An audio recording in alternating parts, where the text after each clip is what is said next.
नदी में बहते पानी का शोर किसी संगीत का एहसास दिला रहा था। शफाफ पानी पर जब सूरज की किरणें पड़ती तो उसमें हीरे की सी चमक आ जाती। आसपास मौजूद सब पोश पहाड़ परिस्तान के हुस्न को चार चांद लगा रहे थे। उसी नदी के किनारे एक परी उदास बैठी थी। उसकी नज़रें बहते पानी पर टिकी थी, मगर ध्यान कहीं और था। नदी किनारे आकर अकेले बैठना उसका मामूल था। पहले वो यूं उदास कभी न बैठती थी, बल्कि वो तो बड़ी शौक तबा थी। वो अपनी बेज़रा शरारतों से सहेलियों को खूब हंसाया करती थी। वो परिस्तान की रौनक थी। सभी परियां उसके गुण गाती थीं। फिर एक शरारत ने उसका मजाक बना दिया और वो हीर परी से काली परी बन गई। उसके सफ़ेद और चमकीले परों पर कालक चढ़ गई। उसकी जादुई छड़ी भी उससे ले ली गई। सबको हिदायत की गई कि उसे हीर परी के बजाय काली परी कहकर पुकारा जाए। उसकी ज़िंदगी में तो जैसे ख़िज़ा आ गई। परिस्तान में बदसूरती की कोई गुंजाइश नहीं थी, इसलिए दूसरी परियां उससे दूरी इख्तियार करने लगीं। वो सहेलियों के पास बैठने लगती तो सब मुंह बनाते हुए उठकर चल पड़ती। उसका दिल कट कर रह जाता। वो बच्चों की तरह रोने लगती। पूरे परिस्तान में जुलगुल परी ही उसकी हमदर्द थी। वो मलका परी की बेटी थी। एक वही ये जानती थी कि उस शरारत में काली परी का कोई कसूर ना था, मगर डर के मारे उसने हकीकत किसी को ना बताई थी, वरना वो अताब का निशाना बन सकती थी। परिस्तान में दरबार लगा था। मलका परी पूरी शान के साथ संगासन पर बैठी थी। तमाम परियों को एक ख़ास ज़ियाफ़त के लिए यहाँ बुलाया गया था। ये ख़ास ज़ियाफ़त साल में एक बार की जाती थी। इस मौके पर साल भर का हिसाब लगाया जाता था। परिस्तान की हिफाजत और उसकी बेहतरी के लिए सोच विचार की जाती थी। सभी परियां हाजिर थीं, लेकिन काली परी को इस दरबार में आने से मना किया गया था। वो नदी के किनारे उदास बैठी पानी की लहरों में खोई हुई थी। खाने से कबल मलका परी ने सबको मुखातिब करते हुए कहा, दरबार में आपको खुशामदीद कहा जाता है। इस साल परिस्तान के हिफाजती हिसार में कुछ गड़बड़ महसूस हुई है। ख़तरनाक देवों के चंद हमलों से परिस्तान को काफ़ी नुकसान पहुंचा है। वक्फे वक्फे से परियां भी गायब होने लगी हैं, जिन्हें यकीनन देव ही अगवा कर रहे हैं। दिन ब दिन ये हमले बढ़ते जा रहे हैं। ये परिस्तान आपका है। इसका नुकसान आपकी ज़िंदगियों में तबाही लाने का सबब बन सकता है। परिस्तान को इस परेशानी से बचाने के लिए किसी के पास मुनासिब तजवीज़ है तो ज़रूर पेश करें। चंद परियों ने तजावीज़ पेश की, मगर मलका परी उनसे मुतासिर ना हो सकी। इतने में ज़रगुल परी बोली, मलका आलिया, मेरे पास एक ऐसी तजवीज़ है जो परिस्तान को इस मुश्किल से यकीनी निजात दिला सकती है। ज़रगुल परी ने सबके सामने अम्मी कहने से गुरेज किया था। हाँ ज़रगुल, बोलो, क्या तजवीज़ है? मलका परी मुस्कुराते हुए बोली, मैं इस शर्त पे तजवीज़ बयान करूँगी कि काली परी को दरबार में बुलाया जाए। ज़रगुल की ये बात सुनते ही मलका परी गुस्से से काँप उठी। नहीं, यह हरगिज़ नहीं हो सकता। काली परी हमारे साथ बैठने के लायक नहीं है। अगर मामला परिस्तान की हिफाजत का हो तब भी नहीं।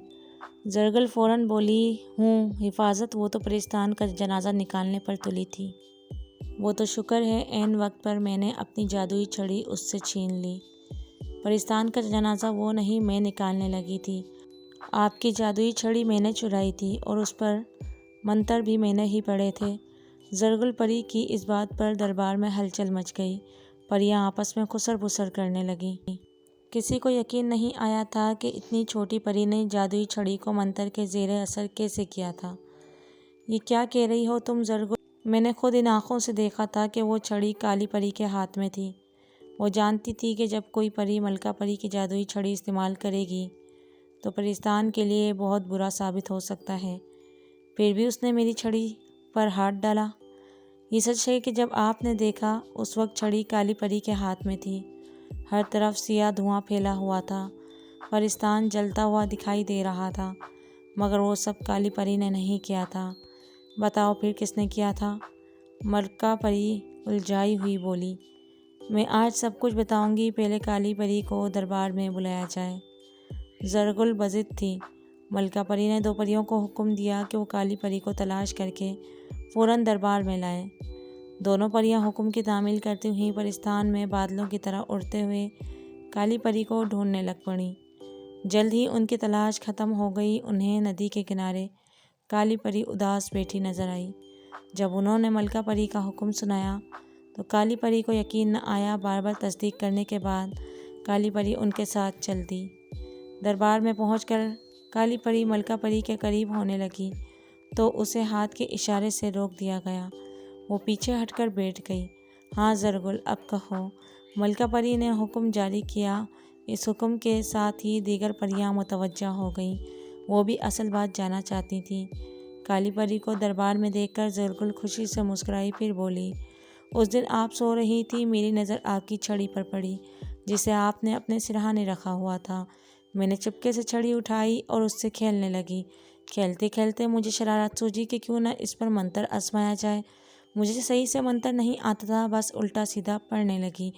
अचानक छड़ी थरथराई, फिर इसमें से शोले निकलने लगे। यूँ लगा जैसे फुलझड़ियाँ छूट रही हों। मुझे ये बहुत दिलचस्प खेल महसूस हुआ। मैंने मंत्र जारी रखा। चिंगारियाँ और आग के गोले से निकलने लगे। अचानक फिजा में ज़ोरदार गड़गड़ाहट हुई।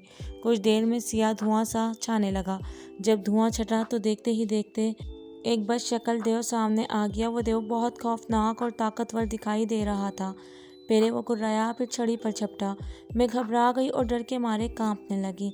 इससे पहले कि वो मुझसे छड़ी छीनता, काली परी ने उसे ललकारा। काली परी के यूं अचानक सामने आ जाने से उसे शदीद गुस्सा आया। वो गरजते हुए बोला, जब भी परिस्तान का हिफाजती हिसार कमज़ोर पड़ता है तो मुझे हमला करने का हुक्म मिलता है, क्योंकि मैं कोहे काफ का सबसे ख़तरनाक देव हूँ। मगर मेरा हर हमला तुम नाकाम बना देती हो। आज मैं तुमसे सारे बदले ले लूँगा। तुम्हारे पास लाख ताकत सही, मगर आज मैं तुम्हें भस्म कर दूँगा, क्योंकि आज परिस्तान का हिफाजती हिसार बहुत कमज़ोर हो चुका है। अपनी आंखों के सामने तुम परिस्तान को जलता हुआ देखोगी। वो भयानक देव कहके लगा रहा था और मैं आपकी छड़ी हाथ में लिए ज़ारों कतार रो रही थी। मैं समझ गई थी कि मेरी शरारत ने परिस्तान का हिफाजती हिसार कमज़ोर किया है। फिर देव ने हमला करना शुरू कर दिया। काली परी ने जवाबी हमले किए, मगर जल्द ही देव हावी होने लगा। काली परी के सभी हमले नाकाम हो रहे थे। ये पीछे हटने लगी। देव ने अपना बड़ा दाव इस्तेमाल करते हुए भरपूर वार किया। काली परी ने दिफाई अंदाज में अपने पर आगे किए तो परों को आग ने अपनी लपेट में ले लिया। काली परी चीखने लगी। उसके पर जलकर सियाह हो रहे थे और देव कहके लगा रहा था। फिर देव मेरी जानिब बढ़ा। मैं सहमी हुई थी। मुझे और कुछ न सूझा तो आग की छड़ी को काली परी की जानिब उछाल दिया। काली परी ने मंत्र पढ़कर वार शुरू किए तो देव बौखला गया। उसका हर हमला उल्टा असर करने लगा। वो दर्दनाक अंदाज में चीखने लगा। जब देव को यकीन हो चला कि वो सामना नहीं कर सकता तो वो ये कहते हुए भाग पड़ा, मलका परी, तुमने मेरे साथ धोखा किया है। मैं जा रहा हूँ, मगर याद रखना मैं जल्द लौट के आऊँगा और तुम्हारा परिस्तान तुमसे छीन लूँगा। मलका परी, ये थी असल बात। देव के ओझल होते ही आप आ गई। उस वक्त काली परी के हाथ में आपकी छड़ी थी। परिस्तान की फिजा में काला धुआं छाया हुआ था। शरारत मेरी थी, मगर काली परी को मुजरिम समझा गया। मुझे शर्मिंदगी है कि मेरे किए की सज़ा काली परी को भुगतना पड़ी। मैं डर गई थी अम्मी जी। ज़रगुल ने सारी तफसील सुनाई तो मुझमें में खामोशी छा गई। सबकी नज़रें काली परी की जानिब उठ गईं। काली परी सर झुकाए बैठी थी। मलका परी ने भरपूर गुस्से से ज़रगुल परी की जानिब देखा। उसके बाद वो अपने सिंहासन से उतरी और चलते चलते काली परी के पास पहुंच गई। हीर परी, मैंने अनजाने में तुम्हारे साथ बहुत जुल्म कर दिया। तुमने वजाहत देने की कोशिश करना चाहिए, मगर मैंने तुम्हारे लब सी दिए। तुमने अपने परों के हुस्न को परिस्तान पर कुर्बान कर दिया। ये परिस्तान की हिफाजत में हमेशा के लिए सियाह हो गए हैं। मुझे अपने किए पर बहुत शर्मिंदगी है। मुझे माफ़ कर दो मलका परी। मुझे कोई अफसोस नहीं है। मेरा काम सिर्फ परिस्तान की हिफाजत करना है, जो मैं हर हाल में करूँगी। ये काले पर मुझे अपने फ़र्ज से नहीं रोक सकते। मुझे अच्छा लगेगा कि सब मुझे काली परी ही कहकर पुकारें। अभी ये बातें जारी ही थी कि फिज़ा में ज़ोरों की गड़गड़ाहट हुई।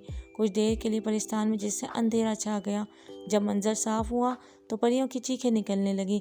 सामने देवों का एक टोला मौजूद था। सबसे आगे वही खतरनाक देव था जिसने काली परी को ललकारा था। बहुत सी परियां देव को देखते ही डर के मारे इधर उधर भागने लगी।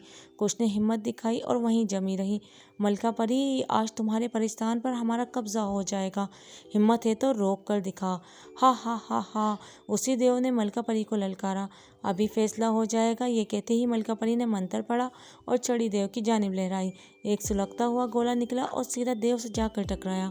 देव के कदम डगमगाए, मगर जल्द ही वो संभल गया। उसने जवाबी कार्रवाई में अपने हाथों को गोल गोल घुमाया, जिससे आग का बड़ा सा गोला निकला और हवा में लड़कता हुआ मलका परी तक पहुंचा। मलका परी ने उस दाव का दफा बड़ी मुश्किल से किया। इस पर मलका परी की बहुत सी ताकत ज़ाया हुई। देव भाग गया कि अब मलका परी अंदर से हिम्मत हार चुकी है। वो बुलंद आवाज़ में कह लगाने लगा। उसके चीले भी अपने गुरु का साथ देने लगे। मलका परी ने मायूस भरी नज़रों से परिस्तान की जानिब देखा, फिर उसकी निगाह काली परी से टकराई। वो इशारे में उससे छड़ी मांग रही थी। मलका परी ने अपनी छड़ी काली परी की जानिब उछाली। काली परी ने कमाल फुर्ती से छड़ी हाथों में ली और देव को ललकारा। ए जालिम देव, तुमने परिस्तान की तरफ मेरी आंख से देखकर मौत को दावत दी है। इस दिन भी तुम बचकर भाग निकले थे, मगर आज तुम्हारा खात्मा इसी परिस्तान में होगा। काली परी को देखते ही देव आने से बाहर हो गया। उसने एक के बाद एक वार करना शुरू किए।